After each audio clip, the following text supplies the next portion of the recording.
Kabaragani, peace and blessings, welcome back. I am here to do a video response to hashtag 31 Days of Tarot that has been presented by Ethony. So, today I am going to do days 1 through 4. The first question is, or day 1, is a reading so that we can gauge the energy. That's one card, and the second card will present us with a lesson or the challenge. So, I'm going to use the Druidcraft Tarot deck for this pull. Since I've been working with it, if you're following me on Instagram, I'm still into the wild woods, not done yet, almost, but I have actually developed a deep appreciation for this deck. So, the first question, what energy is coming into play 2018?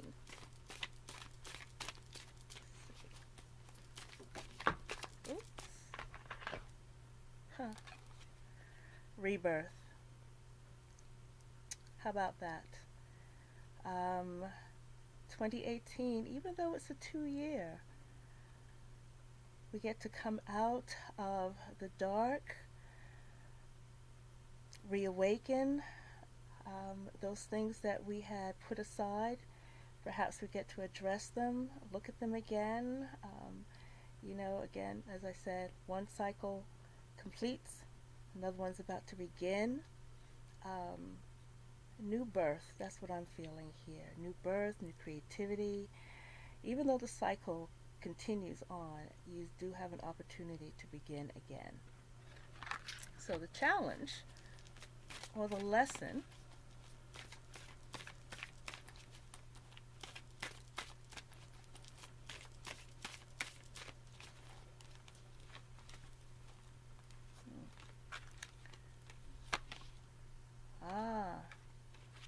the King of Swords.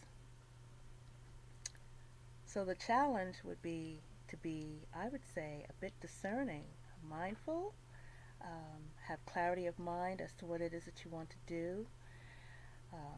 Focus is going to be important. I like the way that both are facing,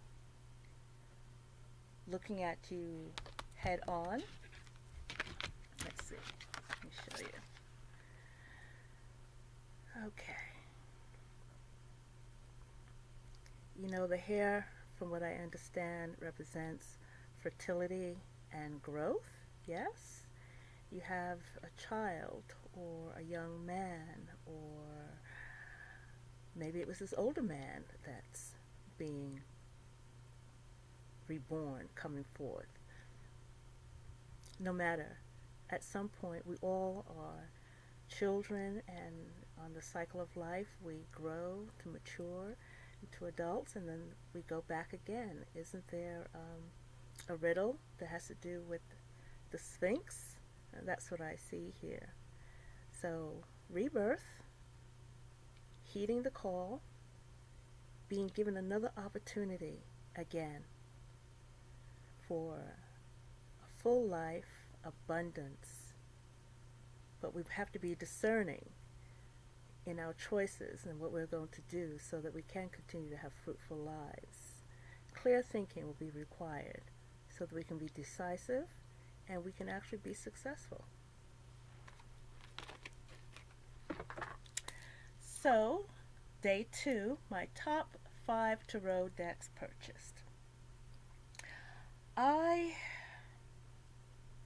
purchased a lot of decks in 2017, and before I show any of them to you, I didn't purchase a lot at the beginning of the year, maybe 1 or 2 a month or so.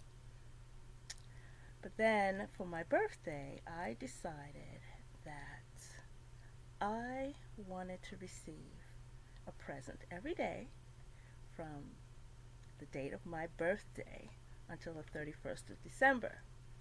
Meaning I wanted to receive a parcel in the mail. I wanted to have a surprise delivered to me every single day from July 28th until December 31st.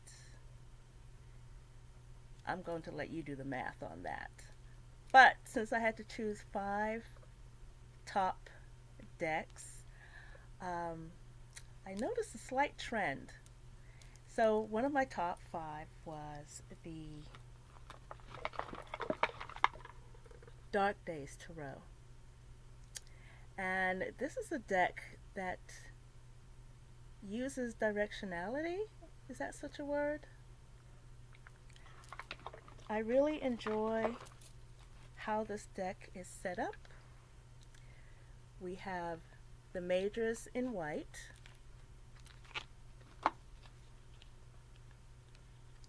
And I know some people might have complained about this.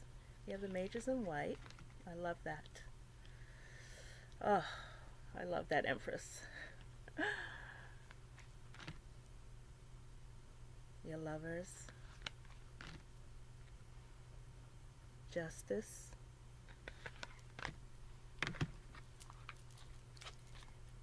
And your minors are in black.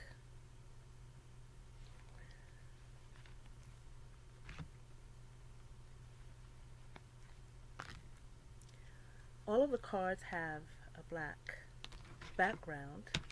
Even the minors are black. But they say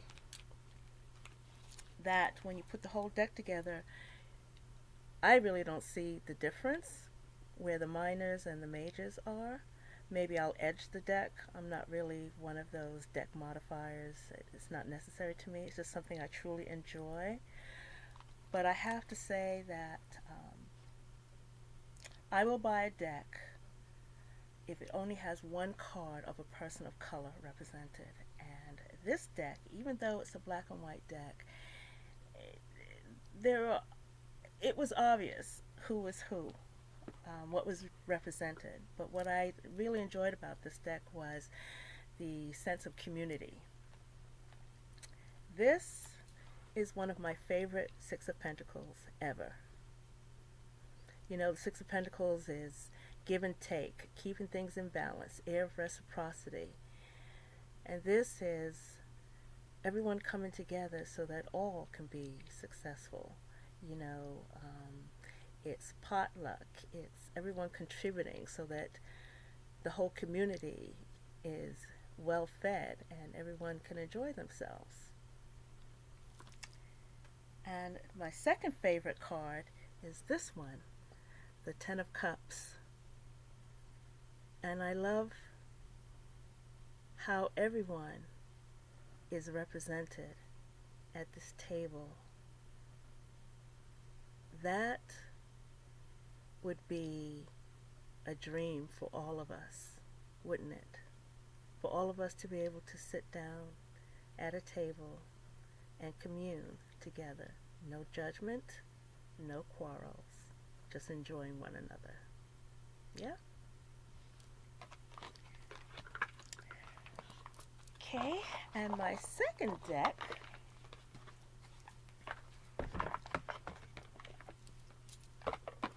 is my Spirit Speaks. And this is a deck that came either with white, with black writing, or black with white writing. And so I chose the black with white writing. And initially when I got the box, this is a very sturdy box, I thought, oh my goodness, I got a white deck with the black writing. But then when I opened up the box, this is what the cards look like. That's the back of the deck. It's playing card size, and I love it. And I follow someone on Instagram where she pairs this with the Seas of Shakti Oracle, and it really, really looks good. I love it. Okay, my third deck that I purchased is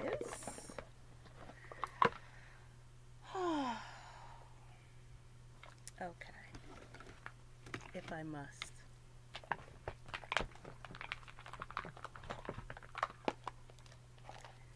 this one. I'm not a gamer, but if it says tarot, I'm going to buy it.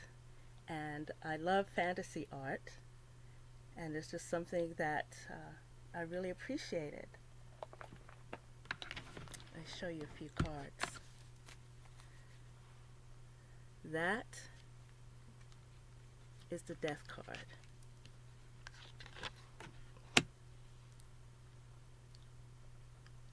That's my King of Wands. That's my Nine of Coins. If you saw my previous video, that's Temperance. It's one of my cards. Let's see if I can find my card of the year.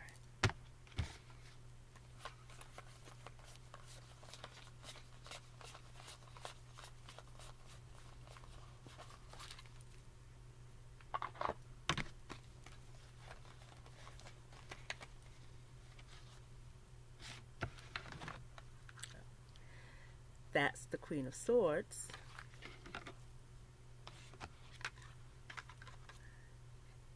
Nine of Coins. And they say something about those shoes. The High Priestess.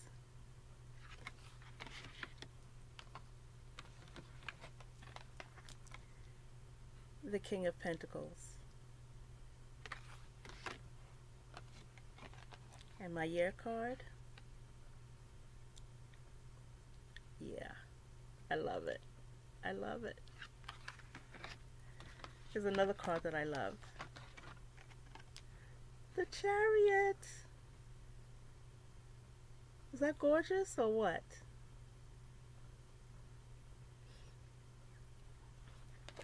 We'll come back to this because I bought the companion book. So that's going to be one of my books that's listed. Okay. That's 3. Okay, deck number 4 that I purchased this year. No. Tarot decks, huh? That I purchased this year. Okay. I purchased this deck at the beginning of the year. I believe I did get it at the beginning of the year.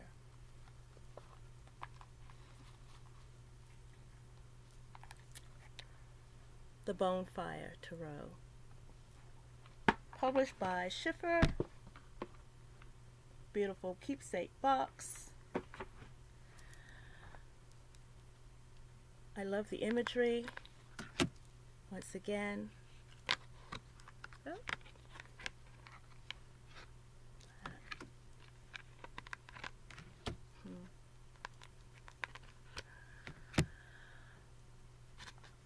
But I just ordered a second copy because I saw it trimmed. All of that was taken off, leaving just the beautiful imagery because the cards already have the words on there. I think once it's trimmed, it's about to be a new favorite.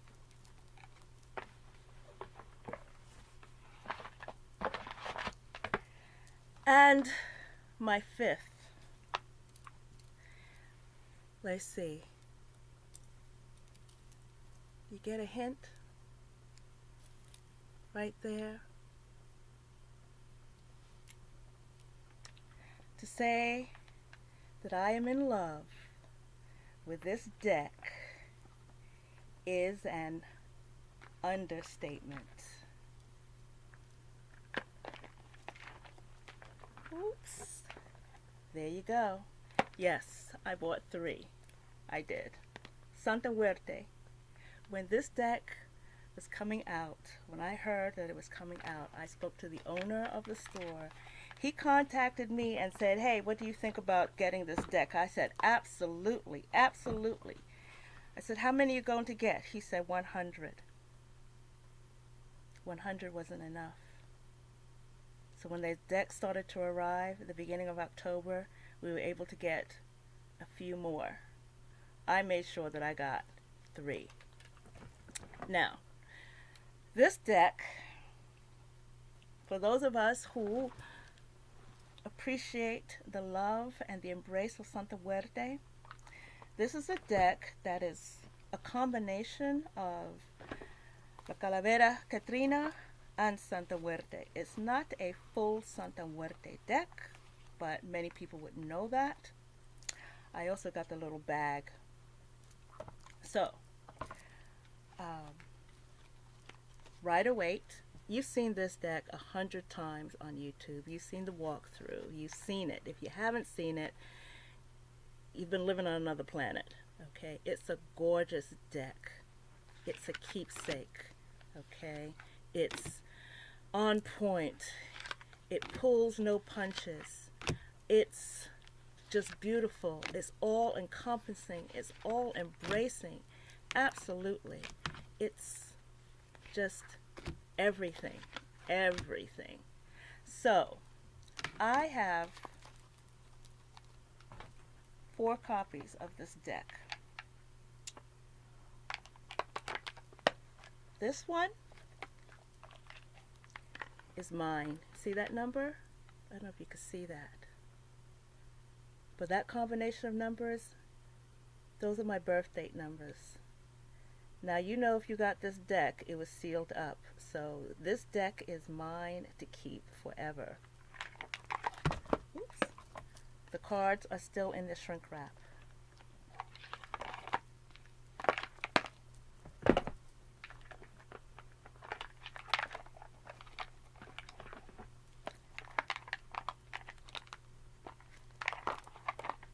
This deck I'll use when I want to go to parties and take my deck with me, or when I have family functions that I want to take this deck with me. The digits equal number 9. I'm a daughter of Oya. Oya's number is 9.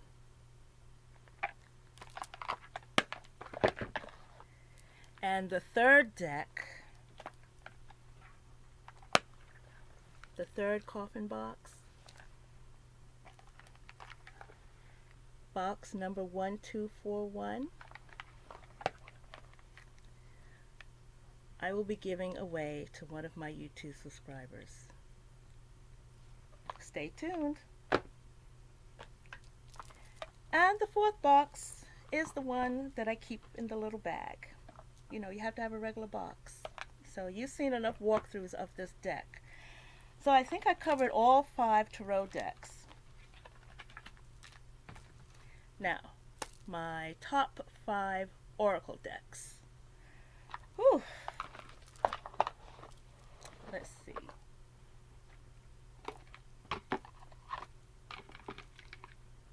Flowers of the Night. I'm not sure if it's in the States as yet, but Katie Flowers did a walkthrough of this deck. This is what the back looks like. It's put out by Rockpool Publishing. And Rockpool Publishing, I've noticed lately, their boxes have gotten smaller. You know, I love the big boxes. I love the way they look on my bookshelf. But we'll do what we can with this. This is a deck that's put out by Sherilyn Darcy. Katie Flowers on her channel has done a wonderful walkthrough, and it's because of her that I tracked this deck down. And what it does, it shows you, helps you connect to the activity that takes place at night. Now, for those of us who work with the moon cycle, the time that's most empowering for me is when the moon is dark.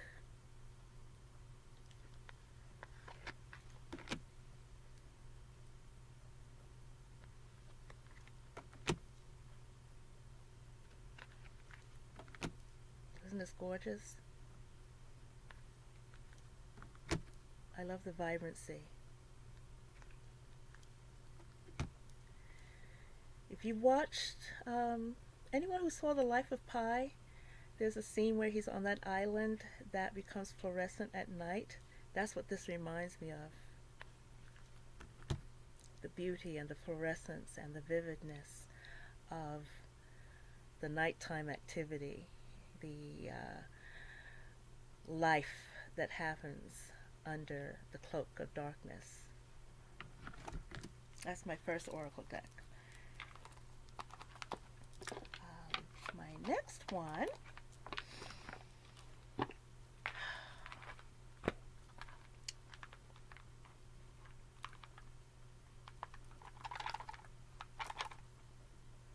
is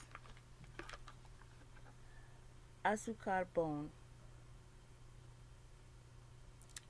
sweet bone. And it's an oracle.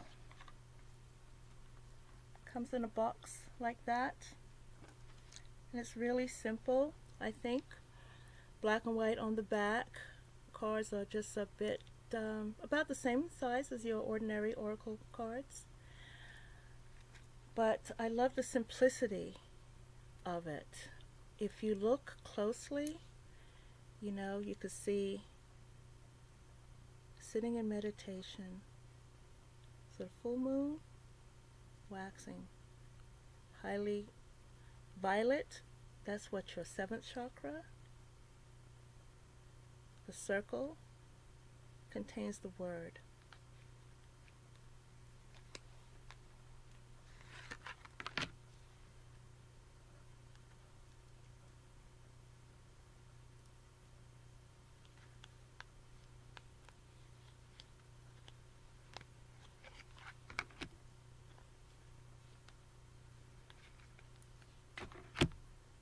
So that's azúcar. How many more to go? Ooh la la. Okay.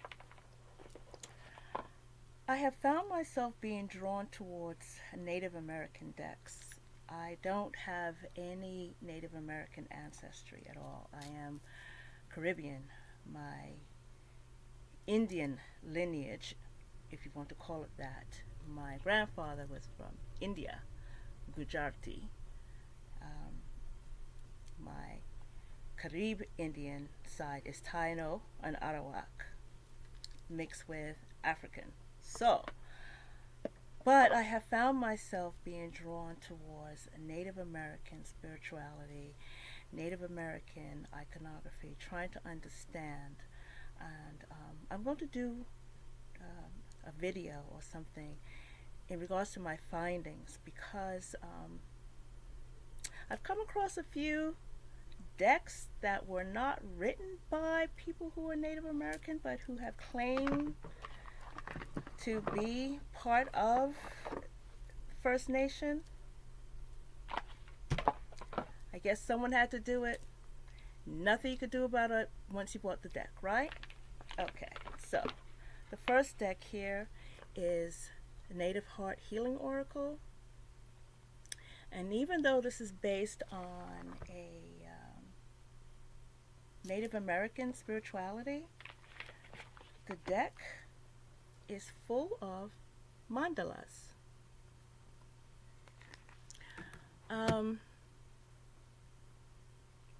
Stargate of Orion. It has the Lakota tribe. Goddess Butterfly. Full moon. And then it has chakras.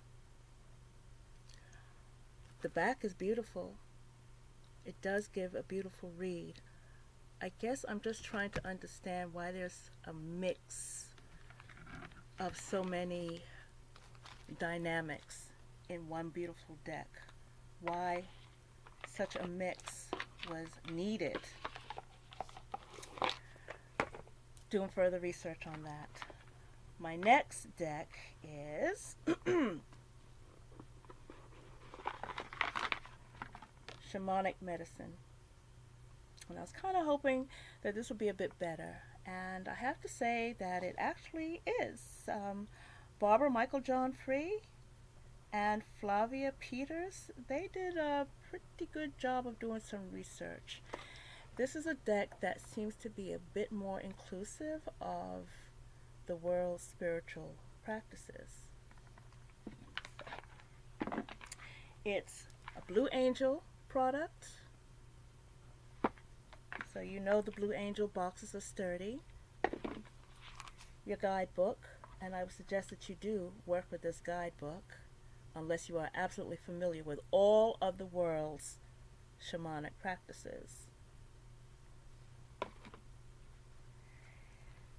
The cardstock is matte, not glossy. It's not your typical Blue Angel. Anyway, it has cards for the directions. Let's see. And then different modalities, forms, processes of shamanism. That's the word I'm looking for. I'm getting tongue-tied here. I haven't worked with it a lot. It is something that is going to be on my 2018 Get Deep Down and Dirty with this deck, along with a few others. But for right now, it's a favorite. Okay. Then we have, and this is a favorite, Sacred Visions Oracle